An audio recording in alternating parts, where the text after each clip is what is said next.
ভিক্ষা করে দুটি নয়নের জলে ভরে স্মরণ করে কেঁদে কেঁদে আমার গোবিন্দের জন্য কৃপা করে ভিক্ষা করে আনে, আমার গোবিন্দ তাতে সন্তুষ্ট হয়ে যায়।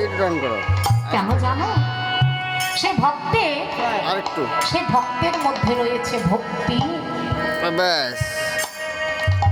আমার বড় অট্টালিকা তৈরি করেছি, সুন্দর করে একটা মন্দির বানিয়েছি, মন্দিরের ভিতরে আমার গোবিন্দকে রেখেছি। কিন্তু রেখেছি কেমন করে গো মা? একটা দামি তালা এনে সে মন্দিরটার মধ্যে মেরে আমার গোবিন্দকে বন্দি করে রেখেছি। কোনো ভক্ত যদি যায় কি বলি, না না না না না, মন্দিরে ঢোকা যাবে না। কেন? অশুদ্ধ হয়ে যাবে। হরে কৃষ্ণ। কোনো ভক্ত যদি ভক্তি করতে মন্দিরে প্রবেশ করে যায় ওমা, সে মন্দির থেকে নোংরা হয়ে যায়। আমার ভগবানে ভক্তি ভালোবাসে, আমার ভগবানে ভক্ত ভালোবাসে, সে ভক্ত হোক না নোংরা, তার ভক্তিটা তো নোংরা নয়। তাই নারদে বলছে, প্রভু আজ আমি হেরে গেলাম, আজ ভক্তির কাছে আমার ভক্তি হেরে গেছে। তুমি আমাকে এভাবে ছেড়ে চলে যেও না, আমাকে এভাবে ছেড়ে যেও না, আমাকে ভক্ত শূন্য করে চলে যেও না। গোবিন্দ বলছে, নারদ, তোমার মনে এই যে ভাবের উদয় হয়েছে, আমি তোমাকে ছেড়ে যাব না, কথা দিয়েছি। গোবিন্দ আমার বলছে, আমি তোমার ঘরেই থাকবো, পরের জন্মে তুমি শ্রীবাস হয়ে আসবে, আর আমি তোমার ঘরে বসে হরির নাম। গোবিন্দ বলছে, পরের বার তুমি শ্রীবাস হয়ে আসবে, তোমার ঘরে বসে আমি দিবানিশি হরির নাম করব। তাই বলছে নারদ, প্রভু আমি যখন শ্রীবাস হয়ে আসব, যখন সমস্ত ভক্ত আমার ঘরে আসবে, আমি ওই দুয়ারে দাঁড়াই থাকবো। কেন জানো? ওই না ভক্তি চরণ ধরি আমি আমার হৃদয়, আমি আমার সর্বাঙ্গে লেপন করব। আমাকে তুমি ভক্ত শূন্য করো না।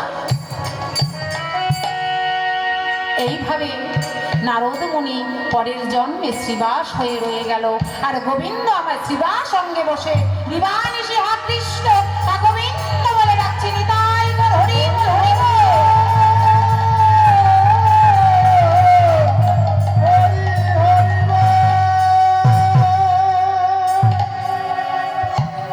তাই আজ আমার গৌর হরি কি করলেন? হরি বল বলে জেগে উঠলেন। কিন্তু গৌর হরি আমার হরি বলে বলে তো জেগে উঠলেন। জেগে উঠে আমার গোরা কি করলে জানো? বলে সহজ নিজ ভাব গার গার অন্তর,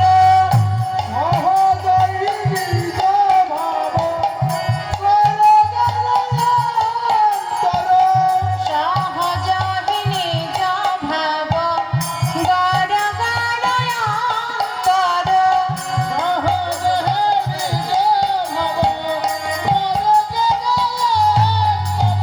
আর কহি উঠে দ্বিতীয় বিভাব কি হায় রে,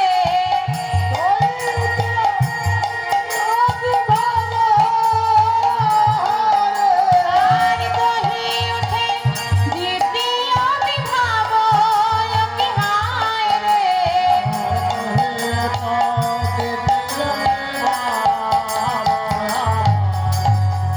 জানি তাই যখন আমার গৌর হরি হরিবোল বলে জেগে উঠল, আমা আমার গৌর হরি হরিবোল বলে জেগে উঠল। প্রশ্ন জাগে না যে আমার গৌর হরির নাম হরি, সে গৌর হরি কিনা নিজের নাম নিজের বদনে বলে উঠল। কেন উঠল গো মা? এই কলিহত জীবকে জাগানোর জন্য বলে উঠেছে। কেন উঠেছে? সে তো জগতের পতি। কেন কেন বারবার নদী আর মাটিতে অবতীর্ণ হচ্ছে? এই না কলিহত জীবকে ঘুম থেকে জাগিয়ে ওঠার জন্য। যখন আমার গৌরহরি জেগে উঠলো, অমনি রাধার ভাবে ভাবিত হয়ে পড়ল।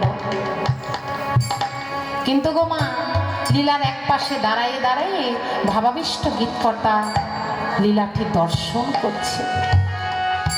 দর্শন করে কি বলছে? দর্শন করে ডেকে ডেকে বলছে, দেখো দেখো, বলে দেখো দেখো গো রামা জেগে আছে, দেখো দেখো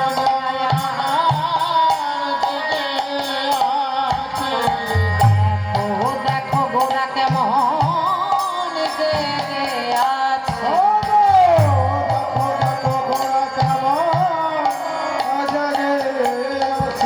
কেন আমার গৌরহরি কেন জেগে আছে জানো? এই না জগৎকে জাগাবে বলে, দেখো দেখো গোরা কেমন জেগে আছে।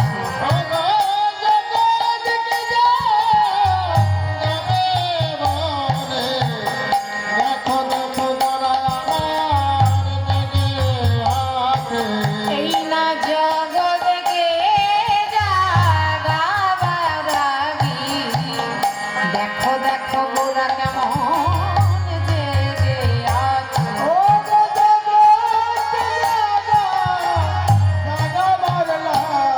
বলে দেখো দেখো গোরার জেগে আছে, নিতাই বল হরি বল হরি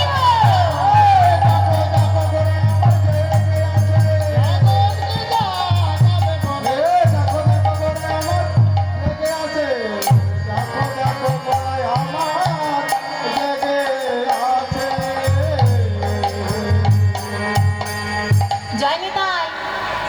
অমা, গোবিন্দ আমার জেগে আছে। সত্যি কি গোবিন্দ আমার জেগে আছে? অমা, ও বাবা, হরে কৃষ্ণ, আমরা কি গোবিন্দকে জাগাতে পেরেছি? পেরেছি কি গো বাবা? গোবিন্দকে জাগাতে পেরেছি? পাইনি। হ্যাঁ, জাগাতে পেরেছেন। আপনাদের মতো সাধুগুরু বৈষ্ণব পেরেছেন। আমার গোবিন্দকে তারাই জাগাতে পেরেছে যাদের আপন আপন হৃদয় মাঝে গৌরকে জাগাতে পেরেছে। কি করে পেরেছে? যারা যারা গুরুর শরণাপন্ন হয়েছে, এই দেহ মনকে শুদ্ধি করেছে, তারা তারা আমার গৌরহরিকে জাগাতে পেরেছে। যারা যারা গোবিন্দের গুরুদেবের বীজ মন্ত্রটা ধারণ করেছে, তারা তারা আমার গোবিন্দকে জাগাতে পেরেছে। কিন্তু এখনো যারা গুরুর শরণাপন্ন হয়নি, গুরু মন্ত্রটাকে তাদের ভিতরে দেয়নি, তারা তারা কিন্তু এখনো আমার গোবিন্দকে এই হৃদয় মাঝারে ঘুমিয়ে রেখেছে। তাই গৌরহরি আমার কি করলো জানো? বলে নয়ন কমল জল অমিয় বাচন করে,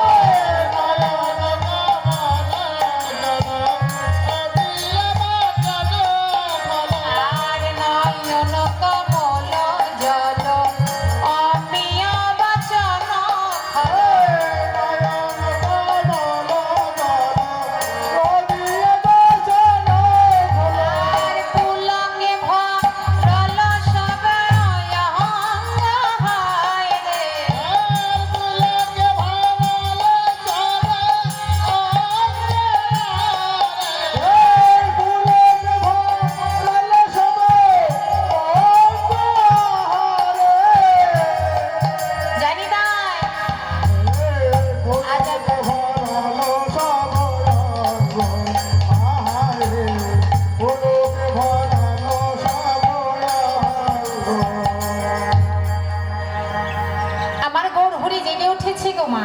জেগে ওঠার পরে রাধার ভাবে ভাবিত হয়ে পড়েছে। আর সমস্ত সখাগণকে সঙ্গে নিয়ে, সমস্ত ভক্তগণকে সঙ্গে নিয়ে যখন আমার গৌরহরি শ্রীবাসাঙ্গীনার মাঝে জেগে উঠল, অমনি হঠাৎ করে আমার গৌর হরি হাসতে হাসতে দুটি নয়নের জল বলে স্মরণ করে কাঁদতে লাগলো। কেন? প্রভু আমার মনে মনে ভাবের উদয় হয়েছে, এই যে প্রভাতকালে আমার এই যে প্রভাতকালে আমরা সবাই মিলে ছুটে এসেছি এখানে। কেন? এখানে মধুর হরির নাম সংকীর্তন হচ্ছে, এখানে অষ্টকালীন লীলা কীর্তন পরিবেশন হচ্ছে। আমা সামনের বছর যে আমাদের এমন দিনটি আসবে তার কোনো গ্যারান্টি আছে? আছে কি গো মা? আমরা যে অঙ্গে এইখানে কৃষ্ণ নাম শ্রবণ করতে এসেছি, সামনের বার তো আমাদের এই প্রাণ পাখিটি উড়ে যেতেও পারে। সামনের বছর তো আমরা এখানে নাই বা থাকতে পারলাম, কিন্তু এবছর যখন এসেছি তাহলে আমাদের কি করতে হবে? দুটি বাহু উত্তোলন করে আমার গৌর গোবিন্দের নাম করতে হবে। তাই সবাই মিলে একবার দুটি বাহু উত্তোলন করে আমরা গৌর গোবিন্দের নাম করব। বলি ভজ গো রাঙ্গ কহ গো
গোবিন্দ আমার কি করলো জানো?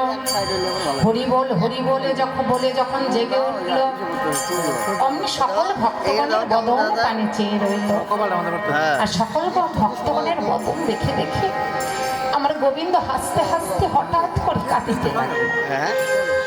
আর বলছে, দেখো দেখো কত সুন্দর ভক্তগণের সাথে বসে রয়েছি, কিন্তু একটু পরে কি হবে?